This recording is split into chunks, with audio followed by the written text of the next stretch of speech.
Hi guys, ito pong Gamidigs Vlog. Nagbibigay tips tungkol sa pagre-repack ng iba't ibang klaseng mga kotkotin. Nagbibigay tayo ng mga presyo at kung magkanong ating kikitain sa bawat nire-repack natin. Guys, shoutout sa lahat ng mga subscribers at lahat ng mga viewers ng Gamidigs Vlog. Thank you guys. Ngayon, ang re-repackin natin, pop beans or patani sa ating mga Pinoy. Ang kilo ng pop beans or patani ngayong November 22, 2025 ay nagkakalaga ng 160 pesos. Dito natin ito nabili guys sa may Divisoria, Manila. Ito guys, ang isang kilo kailangan makagawa tayo ng 14 kabalot to 15. O 14 to 15 kabalot ang ating magawa. At dito, ang presyuhan ko guys ay 20 pesos. Pero depende yan sa inyo guys kung magkano ang mga presyuhan ninyo or magkano puhunan sa kung saan man kayong mga lugar. Ayan, ang gagamitin nating plastic dito ay 5 by 7. Yan, yung plastic na ating pagbabalutan 5 by 7 yan ang size guys. Yan no, kung mga baguhan pa lang kayo guys, kailangan doon tayo bumili ng ating mga pangtinda sa mga palengke.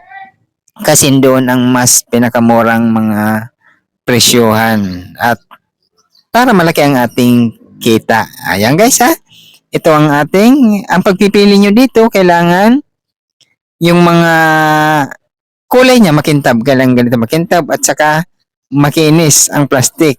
Pag nakita nyo medyo nagpa-powder na ang kanyang plastic guys, huwag nyo kukunin yun. Maghanap kayo ng magagandang klase na makintab pa ang at saka kitang-kita ang laman kagaya nitong pop beans guys. Makikita naman natin yan na yung mga buto at saka balat hindi siya naghiwa-hiwalay.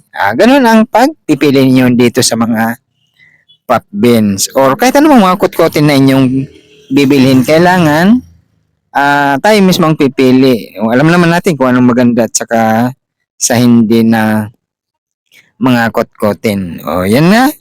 Okay guys, bago ninyo isilda, bilangin nyo muna kung magkanong ilan ang inyong nabalot or bilangin nyo at saka kung magkanong inyong puhunan.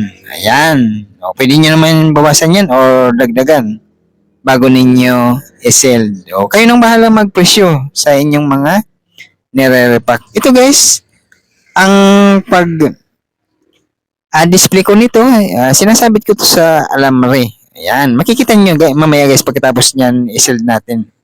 Sinasabit natin to sa alamre. Mas maganda kung ang ating mga pwesto ay walang screen. Open lang siya, yun ang mas maganda para kitang-kita sa labas ng ating mga kababayan. Ayan. Pwede, o depende sa inyo, pwede nyo rin i-display yan sa mga basket.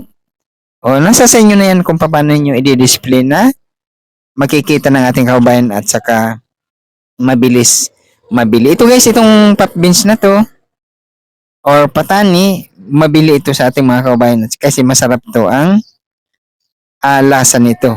Toasted to siya at saka kagaya ng presyo natin ay kayang-kaya ng ating mga kababayan. Ayan, pang 20 pesos lang to guys ang aking bintahan pero depende na yan sa inyo kung magkano inyong gusto nyo. Di ba? Napakasimple lang gawin. Kailangan meron kayong seller na pangsara para maganda tingnan. Yan, di ba? Yan. Ayan ang ating na-repack guys. Nakagawa tayo ng 14 piraso. Kaya ngayon bibilangin natin kung ilan ang aabutin sa ating mga na-repack. Yan. Yan. Para makita natin kung magkano ating tutubuin or kikitain sa isang kilong pop beans. Ang puhunan natin dito ay 160 pesos dito sa Divisoria, Manila. Depende sa kung saang lugar kayo. Depende kung magkanong mga presyuhan nila doon.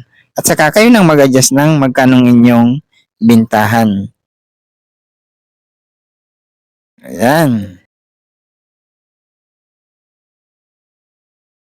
So 40 to 60 Ayan guys, umabot ng 280 ang ating pag nabenta natin, minus 160, napuhunan, may 120 pesos tayong kita sa 1 kilo ng pop beans. At saka, yan ang ating pagsasabitan guys, yan alamre lang yan.